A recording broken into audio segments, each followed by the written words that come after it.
Hello everyone, welcome to maths for sure. This is Anjali. JoSAA counselling 2025 का schedule out हो चुका है। अगर आप किसी भी IIT, NIT, triple IT, GFTI में एडमिशन लेना चाहते हैं तो जोसा उसका काउंसलिंग का एक मैंडेटरी प्रोसेस है। यहाँ पे आपको अप्लाई करना ही पड़ेगा। अब इसका शेड्यूल 2025 के लिए आउट हो चुका है, तो चलो पहले स्टेप बाय स्टेप देखते हैं कि क्या प्रोसीजर है, कैसे हम अप्लाई करते हैं, कितने स्टेप्स हैं उसमें, सब कुछ अब हम डिटेल में डिस्कस करेंगे। तो चलो सबसे पहले बेसिक क्राइटेरिया देखते हैं कि आपका एलिजिबिलिटी क्राइटेरिया क्या है किसी भी आईआईटी में, एनआईटी, ट्रिपल आईटी या जीएफटीआई में एडमिशन लेने के लिए। सो आईआईटी में एडमिशन लेने के लिए आपको सबसे पहले तो आपका जेई एडवांस्ड का एग्जाम क्वालिफाई होना चाहिए। 12th क्लास में आपके अराउंड 75% मार्क्स आने चाहिए, आपका मिनिमम एलिजिबिलिटी क्राइटेरिया है। ये आपका जनरल के लिए, ओबीसी के लिए और ईडब्ल्यूएस के लिए। या फिर 65% मार्क्स आपके होने चाहिए अगर आप एससी, एसटी या फिर पीडब्ल्यूडी कैटेगरी से बिलोंग करते हैं। और एनआईटी, ट्रिपल आईटी, जीएफटीआई में एडमिशन लेने के लिए आपको बस जेई मेंस के एग्जाम में अपीयर होना, सिर्फ अपीयर होना। क्वालिफाई हुआ है नहीं हुआ है यहाँ पे अभी के लिए वो मैटर नहीं करता कि आप अप्लाई कर सकते हो। ऑफ कोर्स अगर वो क्वालिफाई हुआ आपकी रैंक के अकॉर्डिंग ही आपको एनआईटीज या फिर ट्रिपल आईटी जो भी मिलेगा वो रैंक के अकॉर्डिंग ही मिलेगा। बट बेसिक क्राइटेरिया यही है कि आपने सिर्फ एग्जाम में अपीयर किया, ठीक है। बाकी ये तो आपका सेम ही रहेगा कि 75% मार्क्स आपके 12th के अंदर या फिर 65% अगर आप एससी, एसटी या पीडब्ल्यूडी से बिलोंग करते हो, ठीक है। अभी आपकी नंबर ऑफ सीट्स गिवन है कि कौन से इंस्टीट्यूशन में आपकी कितनी सीट्स हैं। ऑफ कोर्स एडमिशन लेने से पहले एटलीस्ट इतना तो आपको पता होना चाहिए। अब स्टार्ट करते हैं हमारा काउंसलिंग का प्रोसेस कैसे होता है। इसके कुछ बेसिकली 8 स्टेप्स हैं। फर्स्ट स्टेप में तो आपको क्या करना होता है, रजिस्ट्रेशन करना होता है। उसके बाद रजिस्ट्रेशन करने के बाद हमें हमारी चॉइसेस फिल करनी है। चॉइसेस फिल करने का क्या मतलब है कि आपने कौन सा कॉलेज चूज करना है या फिर कौन सा कोर्स चूज करना है, वो यहाँ पे आ जाएगा। फिर जो आपने चॉइसेस चूज की हैं उनको लॉक करेंगे, फिर वहां से आपको सीट का अलॉटमेंट होगा। फिर उसके बाद आप यहाँ पे अपना इनमें से एक चीज सेलेक्ट करेंगे कि आप अपनी चॉइस को फ्रीज करेंगे या स्लाइड करेंगे या फ्लोट करेंगे। इसे अभी हम डिटेल में डिस्कस करने वाले हैं। देन आपको पेमेंट करनी है, डॉक्यूमेंट वेरिफिकेशन, उसके बाद जो भी आपका इंस्टीट्यूट है वहां पे जाके आपको रिपोर्ट करना है। ये इन शॉर्ट आपके 8 प्रोसेस होंगे। अब इसको डिटेल में देखते हैं। सबसे पहले ऑनलाइन रजिस्ट्रेशन के लिए सबसे पहले तो वेबसाइट देख लेते हैं आपको कहाँ पे जाके अप्लाई करना है। It's www.josa.nic.in। ये इनकी ऑफिशियल वेबसाइट है। आप इसी पे जाके ही लॉगिन करेंगे, कहीं और जाके नहीं करेंगे। ओके, तो सबसे पहले हमारा ऑनलाइन रजिस्ट्रेशन स्टार्ट होगा। अब ऑनलाइन रजिस्ट्रेशन में जब आप उसे ओपन करोगे वो कुछ इस टाइप से दिखेगा। यहाँ पे आपसे क्या क्या मांगा जाएगा, आपका जेई मेन का एप्लीकेशन नंबर, आपने एग्जाम दिया था, जो आपका एप्लीकेशन नंबर था वो आप यहाँ पे फिल करेंगे। Then your password, pin, security pin, और यहाँ से हम क्या कर देंगे, उसे लॉग इन कर देंगे, ठीक है। नेक्स्ट स्टेप हमारे पास क्या है, चॉइस फिलिंग एंड लॉकिंग। यहाँ पे आप अपने जितने भी आपको कॉलेजेस या फिर ब्रांचेस जितनी भी आपको सेलेक्ट करनी है आप वो अपने हिसाब से चूज करोगे। उसके बाद यहाँ पे हमारे पास एक स्टेप आता है, that is mock seat allotment.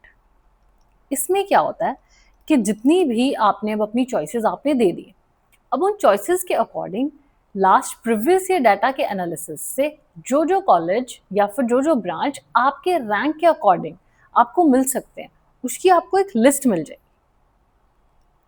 देखो कुछ इस तरह से कि जैसे अब ये किसी स्टूडेंट का लिया हुआ है, यहाँ पर अब इसको जो चॉइसेस मिली हैं वो ये इसकी 607 नंबर ऑफ चॉइसेस है। अब वो चॉइसेस आपको कैसे दिखती हैं, अब जैसे आपका ये फर्स्ट इंस्टीट्यूट यहाँ पे मेंशन है, ठीक है। इस इंस्टीट्यूट की ये इतनी ब्रांचेस आपके पास अवेलेबल हैं एज एन ऑप्शन कि आप इसमें से कुछ भी चूज कर सकते हो। सेम वे ये नेक्स्ट के लिए फिर उस पर्टिकुलर इंस्टीट्यूट में कौन कौन सी ब्रांचेस हैं जहाँ पे आप अप्लाई कर सकते हो, इस तरह से आपको वो एक लिस्ट मिल जाएगी कि ये आपके पास बेसिकली आपको ऑप्शंस मिल जाएंगे अब कि आप कहाँ कहाँ अप्लाई कर सकते हो, ठीक है। अब उसके बाद नेक्स्ट स्टेप में आपको क्या करना होगा, लॉकिंग द चॉइसेस। अब चॉइसेस को आप कैसे चूज करोगे, ये जितनी भी नंबर ऑफ सीट्स आपके पास है, अब सपोज आपको ये ब्रांच चाहिए तो आप इसको सेलेक्ट कर लोगे, यहाँ से इसको आपने सेलेक्ट कर लिया, इसको सेलेक्ट कर लिया।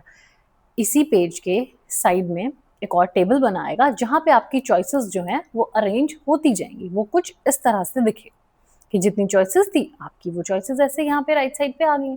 अब यहाँ पे एक ऑप्शन क्रॉस का है, अप डाउन कुछ 3 सिंबल्स है। क्रॉस मीन्स आप इसे डिलीट कर सकते हो, ये चॉइस में आप इंटरेस्टेड नहीं हो। अप डाउन में आप इसे अरेंज कर सकते हो अपनी प्रायोरिटी के अकॉर्डिंग। फर्स्ट से ऑफ कोर्स आपको फर्स्ट प्रेफरेंस है, सेकंड प्रेफरेंस, थर्ड प्रेफरेंस, उसके अकॉर्डिंग आप इसे अलाइन करोगे। ठीक है, ये आपका कुछ इस तरह से दिखेगा। अब उसके बाद आएगा आपके पास ये लॉकिंग के लिए वो आपसे पूछेगा कि आपको अब जो आपने चॉइसेस दी, अब आपको ये जो भी आपने पैटर्न चूज किया है, जो भी आपकी फर्स्ट प्रेफरेंस आपने डाली है, सेकंड, थर्ड, जो भी आपने सीरीज वहां पे बना के दिए, यहाँ पे आपको 2 ऑप्शंस मिलेंगे कि आप अपनी चॉइसेस को लॉक करना चाहते हैं या फिर लॉक नहीं करना चाहते। सेकंड ऑप्शन में होगा आपके पास कि आई लॉक माई चॉइस लेटर। आपको अभी अपनी चॉइसेस को लॉक नहीं करना, मे बी बाद में आपको कुछ कोई और बेटर अपॉर्चुनिटी मिल रही हो, तो अभी हम लॉक नहीं करेंगे। ठीक है, उसके बाद नेक्स्ट स्टेप होगा आपके पास सीट अलॉटमेंट का। आपके पास रिजल्ट आ जाएगा कि जो भी आपने चॉइसेस दी हैं उसमें आपको कौन सी कॉलेज की कौन सी ब्रांच आपको मिली है, वो आपके पास रिजल्ट आ जाएगा। अब इसको चेक कैसे करेंगे कि रिजल्ट आ गए? ऐसे जब आप अपना होम पेज खोलोगे, वहां पे आइए एक ऑप्शन होगा सीट अलॉटमेंट रिजल्ट। अब जब ये रिजल्ट आएगा तो यहाँ पे ये रेड कलर का न्यू ऑप्शन ऐसे पॉपअप होगा, वो ब्लिंक करता रहेगा। सो आपको आइडिया लग जाएगा कि हाँ मेरा रिजल्ट आ गया, अब हम यहाँ से चेक कर सकते हैं। ठीक है, सो उसके बाद अब आपके पास नेक्स्ट ऑप्शन क्या आएगा? सीट अलॉटमेंट अब आपको हो चुका है। The most suitable seat will be allotted to the candidate on the evaluation of the candidate preference. जो आपने प्रेफरेंस दी उसके अकॉर्डिंग आपको सीट अलॉट हो जाएगी। अब आपका रिजल्ट आ गया, आपको सीट अलॉट हो गया। अब उसके बाद आपके पास 3 ऑप्शन होंगे, फ्रीज, फ्लोट और एक और ऑप्शन होता है हमारे पास स्लाइड। अब इन तीनों में आपको इनका मीनिंग अच्छे से पता होना चाहिए, तभी आप उसे चूज कर सकते हो। फ्रीज में क्या होगा? अब सपोज जो कॉलेज और जो ब्रांच आपको मिल गई है, अगर आपको वो पसंद है, आपको वहां एडमिशन चाहिए, तो आप उसे फ्रीज करोगे। बट फ्रीज करने के बाद फिर वो चेंज नहीं हो सकता, तो इस बात का आपको ध्यान रखना। नेक्स्ट है फ्लोट। फ्लोट में क्या होता है? Acceptance the allotted seat and willing to participate in the next round of the counselling. मतलब आपने जो सीट आपको मिली है वो तो आपने एक्सेप्ट कर ली है, बट अभी भी आप एक अपग्रेडेशन के लिए रेडी हो, कि मीन्स कि अगर जो आपको कॉलेज मिला है, मे बी आपको नेक्स्ट राउंड में उससे कोई और अच्छा कॉलेज मिल रहा है, तो हम वहाँ पे फ्लोट का ऑप्शन चूज कर सकते हो कि अगर आपको किसी और कॉलेज में एडमिशन चाहिए, कोई और ब्रांच में एडमिशन चाहिए, आप वेट कर रहे हो कि मे बी नेक्स्ट राउंड में मुझे कोई और अच्छी सीट मिल जाए। ठीक है, वो जो आपकी पहले से है वो तो आपके पास है ही, वो कहीं नहीं जा रही, तो फ्रीज करने का तो यहाँ पे पॉइंट नहीं होता। वो तभी करो जब आप बिल्कुल श्योर हो कि आपको यही एडमिशन लेना। अब फ्लोट और स्लाइड में बहुत ही माइनर सा डिफरेंस है। स्लाइड में बस क्या होता है कि जो आपको कॉलेज मिला है ना, आपको कॉलेज तो पसंद है, बस आपको ब्रांच से प्रॉब्लम है कि मेरे को थोड़ी सी और अच्छी ब्रांच मिल जाती। फॉर एग्जाम्पल, अब आपको IIT कानपुर मिला, ठीक है, अब उसमें आपको मिला है बायोटेक्नोलॉजी, पर आपको बायोटेक्नोलॉजी नहीं चाहिए। कॉलेज तो आपको पसंद है कि हमें IIT कानपुर में ही एडमिशन चाहिए, ये ओके। अब आपको बस ब्रांच से प्रॉब्लम है कि मुझे केमिकल मिल जाए या सिविल मिल जाए या इलेक्ट्रॉनिक्स मिल जाए, मतलब आपको सिर्फ ब्रांच में अपग्रेडेशन चाहिए, तब आप क्या ऑप्शन यूज करोगे? स्लाइड।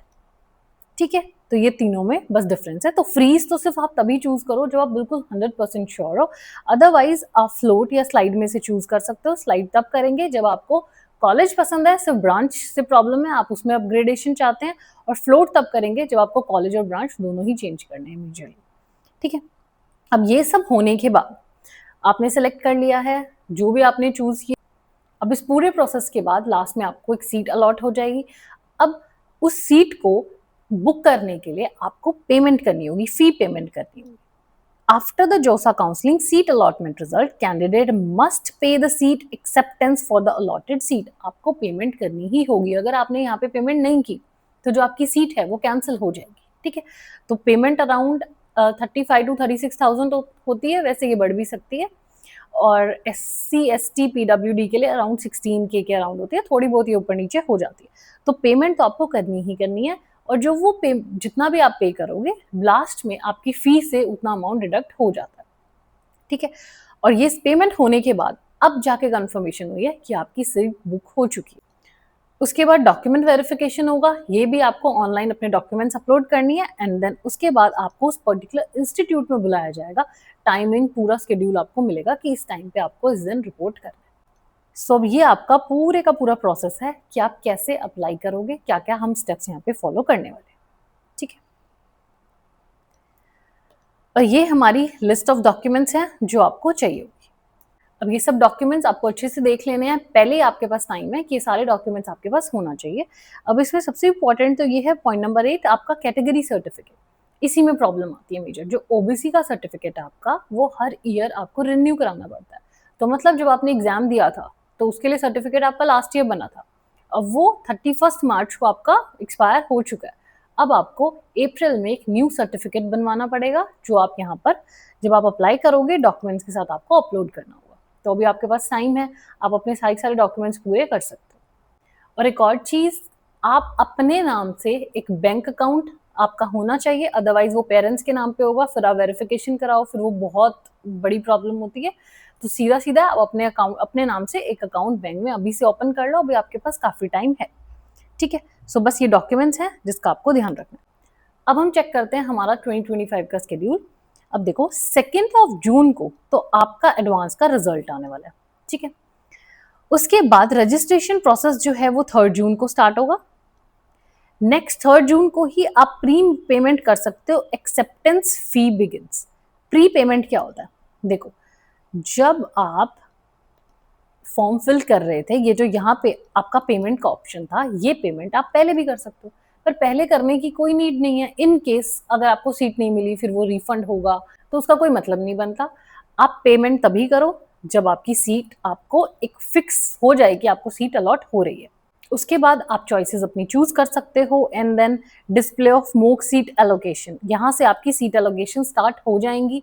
जैसे अभी हमने डिस्कस किया था, जब आप कॉलेजेस, यहाँ पे जब आप कॉलेजेस 8 जून को एक लिस्ट में आप चूज करोगे, उसके बाद आपको मॉक सीट अलॉटमेंट होगा। And then last date to register and fill choices for the system locks, repayment, pre payment of the acceptance. Again ये प्री पेमेंट है, प्री पेमेंट करने की जरूरत नहीं है, ठीक है। ये डेट्स को आपको ध्यान रखना है।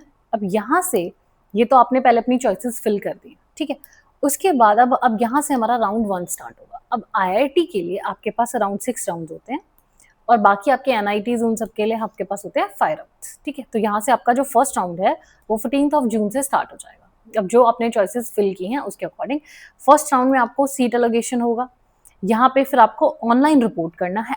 इस टाइम पे अब आप फी पेमेंट करोगे, पहले करने की जरूरत नहीं है। यहाँ पे आप डॉक्यूमेंट्स भी अपलोड करोगे, जितनी भी आपकी सारी चीजें हैं सब ये ऑनलाइन होगी, ठीक है। यहाँ पे ऑफलाइन का कुछ नहीं है। ये आपकी लास्ट डेट है फी पेमेंट की। अब देखो डेट के बीच में 14 to 18 है, सो आप कोशिश करो 14-15 स्टार्टिंग के ही डेज में फी पे कर दो, अदरवाइज लास्ट में फिर प्रॉब्लम आती है, ठीक है। ये आपकी लास्ट डेट है फर्स्ट राउंड के लिए। सेम वे, अब सपोज फर्स्ट राउंड में आपको जो कॉलेज या ब्रांच मिला है आपको वो नहीं चाहिए अभी, तो कोई बात नहीं, यहाँ पे तब आप क्या ऑप्शन चूज करोगे, अब आप फ्रीज नहीं करोगे, अब आप फ्लोट करोगे कि आप अपग्रेडेशन के लिए रेडी हो, आप सेकेंड राउंड के लिए चेक कर सकते हो, ठीक है। इन केस जिस स्टूडेंट को फर्स्ट राउंड में सीट अलॉट नहीं हुई है वो बिल्कुल पेशेंटली वेट करेगा, सेकेंड, थर्ड, फोर्थ राउंड में आपको सीट मिल सकती है, ठीक है। अब सेम प्रोसीजर है देखो सेकेंड राउंड का भी, बस ये कुछ डेट्स हैं जो आपको ध्यान रखनी है। सेम हमारा फिर थर्ड राउंड चलेगा, फोर्थ राउंड, फिफ्थ राउंड, ऐसे आपका कंप्लीट प्रोसेस चलता रहेगा, ठीक है। ये 6 राउंड ही यहाँ पे खत्म हो जाएगा, ठीक है। अब जो आपका एनआईटी के लिए है उसके लिए सिस्टम थोड़ा सा आपका डिफरेंट है। यहाँ पे हमारे पास सिर्फ 5 राउंड्स होंगे। विड्रॉल ऑफ सीट और फाइनल एडमिशन प्रोसेस जो है वो 16 से 22 के बीच में चलेगा, मतलब सिर्फ 5 राउंड्स में खत्म हो जाएगा वो। और लास्ट डेट जो होगी आपकी वो ये है, last date of final admission at NIT will be 28 July. अब ये सारी की सारी डेट्स आपके पास हैं, इसके अकॉर्डिंग आप अपना चेक कर सकते हो। बाकी प्रोसीजर आपका सेम रहने वाला है जो कि मैंने आपको अभी बताया।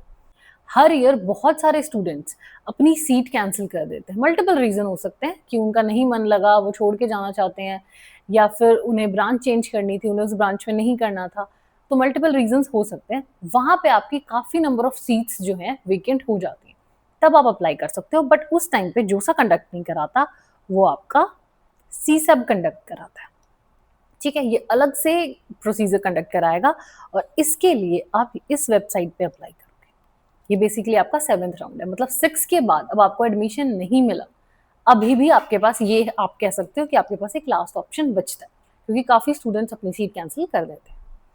ठीक है, सो बस ये आपका पूरे का पूरा प्रोसीजर था, सिंपल सिंपल स्टेप्स थे। बस इसमें आपको ये जो वर्ड के कुछ मीनिंग्स है ना, स्टेप नंबर 5, यहाँ पे ये पता होना चाहिए, फ्रीज नहीं करना आपको तब तक जब तक कि आप बिल्कुल श्योर नहीं हो।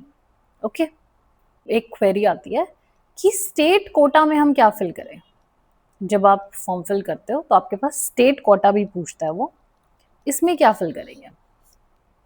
अब देखो, दो चीज़ें होती हैं। अब सपोज कि आप हरियाणा के रेजिडेंट हो, ठीक है, तो आपका डोमिसाइल तो हरियाणा का होगा, पर अगर आप प्रिपरेशन करने के लिए कोटा गए हो और वहां से जब आपने 12th के एग्जाम्स दिए, तो आपका स्टेट कोटा आपकी प्लेस ऑफ बर्थ नहीं होगी, वो होगा जहां से आपने 12th के एग्जाम्स दिए, मतलब कि कोटा। तो स्टेट कोटा में क्या आता है, जहां से आपने 12th के एग्जाम्स दिए वो आएगा आपका स्टेट कोटा में। आप जहाँ रह रहे हो वो वाली स्टेट यहाँ पे नहीं आती। बस इतनी चीज़ का ध्यान रखना है फॉर्म फिल करते हुए, छोटी छोटी ये मिस्टेक्स हैं जो हो जाती हैं। ठीक है, अगर आपको वीडियो अच्छी लगी तो इसे लाइक ज़रूर करें और चैनल को सब्सक्राइब कर लो फॉर मोर सच कंटेंट।